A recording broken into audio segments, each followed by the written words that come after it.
हैं।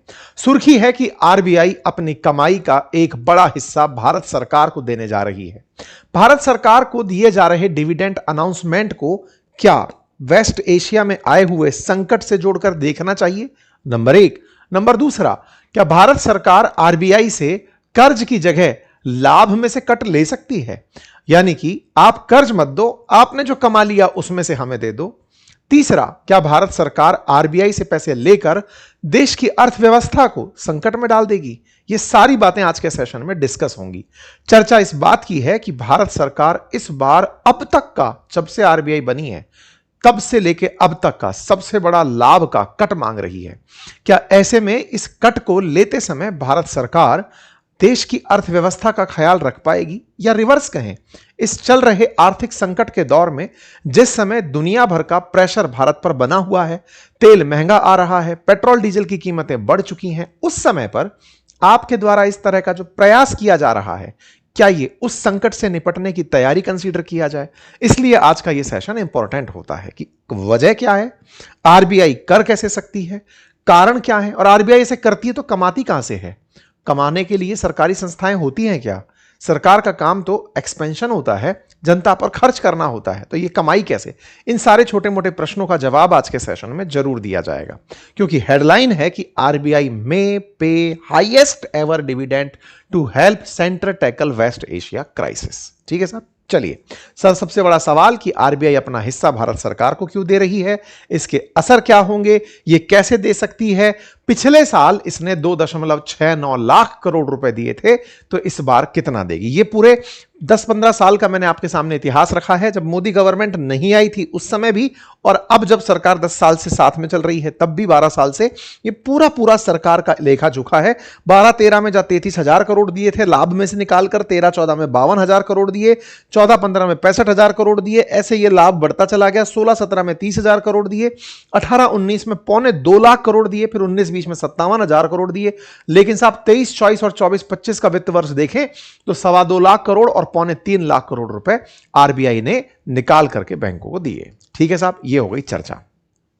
Okay, RBI ने भारत सरकार को दिए, इसलिए अब यह हेडलाइन बड़ी हेडलाइन कंसीडर की जा रही है कि आरबीआई कैसे लाभ कमा कर देती है। अल्टीमेटली लाभ कमाती कैसे, आरबीआई कमाई कैसे करती है, आरबीआई का रोल क्या होता है, क्या स्टेट बैंक ऑफ इंडिया की तरह रिजर्व बैंक ऑफ इंडिया भी काम करती है? इन सारी बातों को समझते हैं, लेकिन एक छोटी सी बात जान लेते हैं। बात यह कि आरबीआई को बैंकों का बैंक कहा जाता है, यानी आगे बढ़े उससे पहले यह जान ले कि बैंक पैसे कैसे कमाता है। तो जवाब है साहब, बैंक कमाता है। आप में से कुछ लोग पैसा जमा करते हैं, कुछ लोग लोन लेते हैं।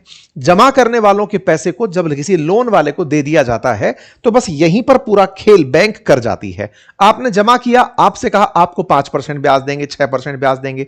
आपने उधार मांगा तो आपसे कहा कि आपको 7% ब्याज हमको पे करना पड़ेगा या 9% ब्याज पे करना पड़ेगा। ये जो ब्याज का घालमेल है 3-4% का, यही बैंक की कमाई होती है।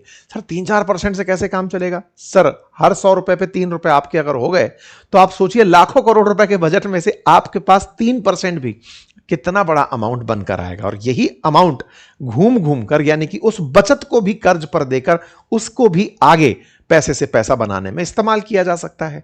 तो अगर बैंक ऐसे कमाती है तो फिर आरबीआई कैसे कमाती है? आरबीआई बैंकों को भी एज ए कस्टमर ट्रीट करती है। एक बैंक से जमा करवाया, दूसरी बैंक को उधार दिया, इससे ब्याज कमाया। क्या केवल यही है? अरे नहीं साहब, आरबीआई के पास बहुत सारे तरीके हैं। चलिए आगे बताते हैं। तो देखो, आरबीआई की पहले तो थोड़ी सी ऐतिहासिक जानकारी जान लो। यह बनाई क्यों गई थी, क्या इसकी कहानी थी, इसका असल उद्देश्य क्या था? तो देखो, देश के अंदर महंगाई कंट्रोल रहे, समझो आज भी इसका यही सबसे बड़ा उद्देश्य है। देश में अपनी करेंसी का फ्लो बना रहे, यह इसकी सबसे बड़ी जिम्मेदारी है। देश के अंदर नोट की जो प्रिंटिंग है वो ये सुनिश्चित करे, इसकी जिम्मेदारी है। देश में महंगाई ना बढ़ना आपके लिए हो सकता है कि एक छोटी खबर हो, लेकिन उन देशों से पूछो जहां लाख % तक महंगाई बढ़ गई है, इसका मतलब महंगाई नियंत्रण इसके एक मेजर टास्क में से एक कंसीडर किया जाना चाहिए। करेंसी इशू करना हो, अपने देश में जितनी बैंक चल रही हैं उनको रेगुलेट करना हो, और विदेशी मुद्रा के भंडार को मेंटेन करना हो, यह आरबीआई के प्रमुख काम है। तो आरबीआई ना केवल प्रिंट करती है नोट को, देश के अंदर मॉनेटरी पॉलिसी अप्लाई करके महंगाई को नियंत्रित करती है, विदेशी मुद्रा भंडार के देश के अंदर भंडार को मैनेज करके चलती है, और बैंकों के लिए बैंक का काम करती है। बैंकों के लिए बैंक ही नहीं अपितु उनके रेगुलेटर के रूप में भी काम करती है। अर्थात यह अपने कुछ क्वालिटेटिव और क्वांटिटेटिव मेजर्स के माध्यम से बैंकों पर नियंत्रण स्थापित रखती है। जैसे अगर बैंकों को पैसा चाहिए तो आइए आप हमारे पास उधार लेने आइए, तो बैंक से पैसे लेकर के, मतलब बैंक ने अगर जैसे मान लीजिए एसबीआई ने कहा कि मुझे 1000 करोड़ चाहिए, तो लो भाई ले जाओ, इतने परसेंटेज ब्याज लगेगा, तो बैंकों के लिए बैंक का काम किया।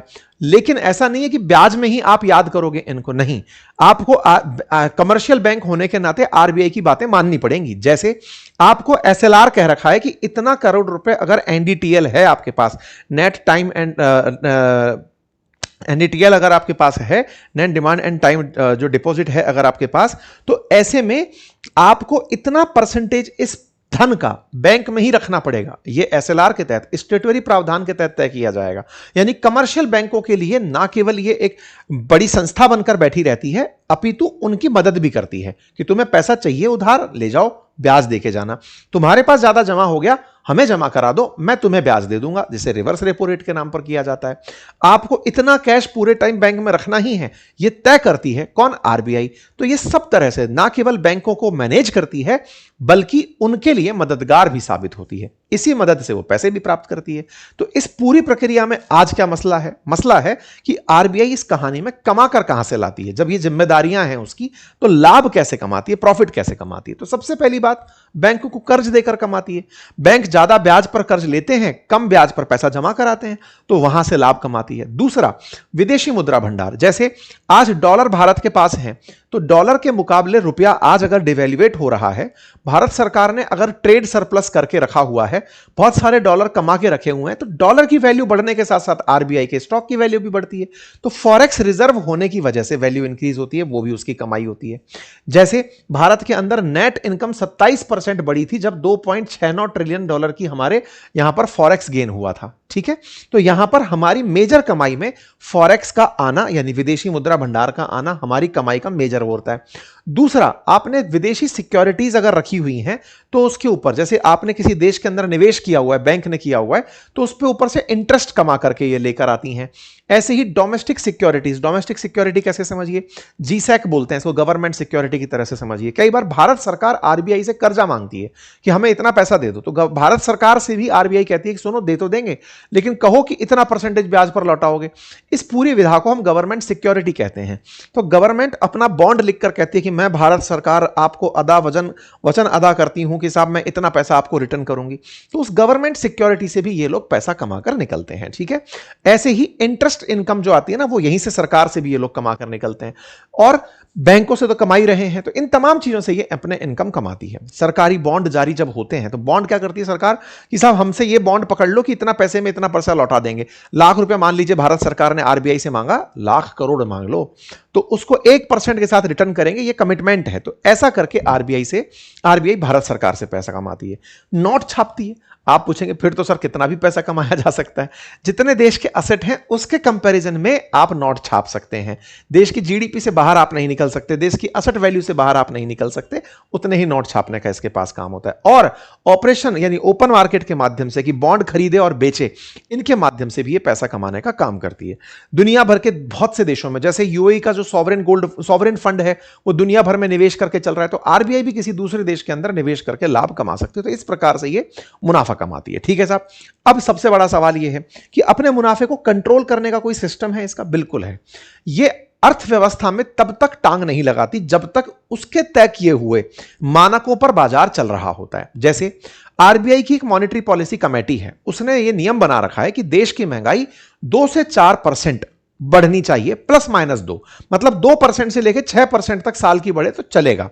इससे ऊपर बढ़ गई, आरबीआई तुरंत आ जाएगी अपनी क्वालिटेटिव मेजर्स लेकर के, सुनो रेपो पे काम करो, रिवर्स पे काम करो, ऐसे करके ऐसे करो, बैंक के ऊपर सुएशन लगा दो, इनसे कहो कि इतना लोन नहीं दोगे, ये करोगे, इस तरह से। ठीक है, ओके, ऐसा करके आरबीआई बैंकों पर रेगुलेशन लगाती है। मतलब समझिए सब कुछ सही चल रहा है तो आरबीआई कोई काम नहीं कर रही है।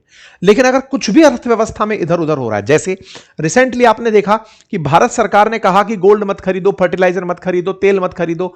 ये सब क्यों कहा? क्योंकि फॉरेक्स रिजर्व गड़बड़ हो रहा है। तो फॉरेक्स रिजर्व गड़बड़ होने की सूचना आरबीआई ने भारत सरकार को दी है कि सर सुनो, मामला बिगड़ रहा है, कुछ आदेश करने पड़ेंगे आपको। इन सब में आरबीआई एक्टिवेट होती है, ठीक है। तो कुल मिलाकर आरबीआई कैसे काम करती है वो सवाल है। अब सवाल बनता है, तो रिजर्व बैंक ऑफ इंडिया अपनी इनकम का करती क्या है? तो देखो, पहले तो अपनी इनसिक्योरिटीज को फुलफिल करती है, लेकिन अपनी इनसिक्योरिटीज को फुलफिल करने के बाद, जैसे कि भाई अगर मान लो कि आरबीआई से पैसा मांगने एसबीआई आ गई कि मैंने जो रखा था वो पैसा वापस दो, तो पैसा देने के बाद भी थोड़ा फंड उसके पास भी हो, इसके बाद में आरबीआई बचे हुए पैसे को लाभांश के रूप में, यानी कि अपनी कमाई के हिस्से के रूप में भारत सरकार को रिटर्न कर देती है। तो भारत सरकार को रिटर्न करना क्या संभव है? बिल्कुल है। आरबीआई के एक्ट के अंदर बकायदा ये मेंशन है, उसके पार्ट के अंदर सेक्शन 47 के अंदर आरबीआई एक्ट चैप्टर नंबर 4 उसके सेक्शन 47 में लिखा हुआ है, अलोकेशन ऑफ सरप्लस प्रॉफिट। मतलब आरबीआई ने अगर ज्यादा कमा लिया है तो अपने प्रॉफिट का, लाभ का हिस्सा वो भारत सरकार को दे सकती है। अब सवाल यह बनता है कि साहब कितना दे सकती है? तो इसके लिए रेगुलेशन यह है कि देखो, रियलाइज्ड इक्विटी यानी कि जो वास्तविक रिजर्व है ना, उसका कॉन्टिजेंट रिस्क बफर वो पहले तय कर लिया जाए कि ये मुझे आकस्मिक रूप से इतना पैसा जरूरी पड़ेगा। दूसरा, आपके पास जितने भी उतार चढ़ाव है उनको एक बार रिवैल्यूएट कर लो, उनकी परसेंटेज दी हुई है। जैसे टोटल इकोनॉमिक कैपिटल की जो सीमा है उसको 20 से 25% के बीच में कहीं फिक्स किया हुआ है। ऐसे ही जो सीआरबी है, सीआरबी बोले तो कॉन्टिजेंट रिस्क बफे, उसको 5.5 से 6.5 के बीच में किया हुआ है। बोले इतना रख के बाकी पैसा तुम डिविडेंड का दे सकते हो। ओके, जब दे सकते हो तो बवाल क्यों मचता है? कौन सा बवाल? विमल जालान कमेटी का बनना और उससे पहले उर्जित पटेल का इस्तीफा देना। क्या कहानी थी? असल में 2018-19 में एक गवर्नर साहब हुए जिनका नाम था उर्जित पटेल।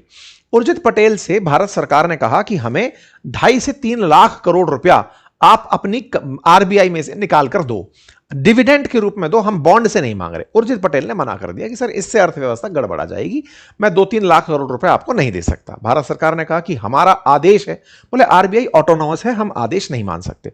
तब भारत सरकार को याद आया कि उनके पास एक एक्ट है, आरबीआई एक्ट है, और उसका एक सेक्शन नंबर 7 है जिसमें भारत सरकार चाहे तो आरबीआई में इंटरफेयर कर सकती है। तो उस समय इस एक्ट के इस्तेमाल की बारी चली आई। उर्जित पटेल इस बात से नाराज हो गए कि यार सेक्शन 7 मेरे मना करने के बाद भी अगर सरकार कर रही है तो फिर मैं क्या कर रहा हूं। उर्जित पटेल ने अपने पद से इस्तीफा दे दिया। पद से इस्तीफा दिया तो दुनिया भर में, देश भर में इस बात की चर्चा छिड़ने लगी कि आरबीआई पर भारत सरकार का प्रेशर बढ़ता जा रहा है, भारत सरकार के लिए आरबीआई काम करती है लेकिन उसको दबाया जा रहा है, अर्थव्यवस्था के साथ खिलवाड़ हो रहा है। तो भारत सरकार ने उस समय सेक्शन 7 को रोक करके विमल जालान समिति बनाई और समिति बनाकर उसको काम दिया कि तुम ही बता दो कितना पैसा दे सकती है आरबीआई। तो उसके बाद बनी हुई जो पूर्व गवर्नर थे विमल जालान, उनकी अध्यक्षता में समिति बनी और उसने ये तय किया कि इतना सीआरबी होना चाहिए, इतना वैसा होना चाहिए। उस परसेंटेज को ध्यान में रखते हुए भारत सरकार को 2.25 लाख करोड़ रुपए डिविडेंड दिए गए। भारत सरकार 2 से 3 लाख करोड़ मांग रही थी, 2.25 लाख करोड़ रुपए भारत सरकार को लाभ में से निकालकर दिए गए। उर्जित पटेल का इस्तीफा हुआ और विमल जालान समिति की रिकमेंडेशन माना जाना शुरू हो गया। तो इस बार जो लाभांश मिल रहा है ये कितना होगा, इसकी सूचना जैसे ही आएगी आपको बताएंगे। लेकिन हां, ये जानकारी लाभांश की जो है मैंने आपको दे दी। अब सवाल ये, क्या केवल भारत में ऐसा होता है? दुनिया में कहीं और भी होता है, बहुत सी जगह होता है, बहुत सी दुनिया के देश पैसा कमाते हैं। जैसे फेडरल रिजर्व बैंक जो अमेरिका का है वो कमाता है, चाइना का कमाता है, जापान का कमाता है, और सबके अपने तरीके हैं अपने ऑपरेशन होने के। लेकिन हां, लाभ कमाकर सरकार को देना, यही तो सरकार की मंशा है, तभी तो सरकार इन पर अपना नियंत्रण रखना चाहती है। फिलहाल के लिए भारत सरकार को कितना मल्होत्रा साहब देंगे ये तो आने वाला समय पता चलेगा। लेकिन हां, आरबीआई की तरफ से उम्मीदें काफी भारत सरकार लगा रही है ताकि सरकार का घाटा घटे और उन्हें फायदा हो। ऐसा क्यों? क्योंकि ऑलरेडी भारत सरकार को 1600-1700 करोड़ रुपए पर डे तेल के इंपोर्ट पर सरकारी कंपनियों के घाटे के रूप में देखने को मिल रहा है। इसीलिए इस बात की उम्मीद की जा रही है कि भारत सरकार अपने खर्च को दबाने के लिए, गिरता रुपया बचाने के लिए, डेफिसिट को कंट्रोल करने के लिए, इंपोर्ट बिल को मेंटेन करने के लिए आरबीआई से लाभांश लेने के साथ घूम रही है। ठीक है साहब, उम्मीद है आपको यह जानकारी समझ आई होगी। अगर समझ आई हो तो अपने साथियों से साझा करें। चैनल पर नए हैं तो सब्सक्राइब कर लें।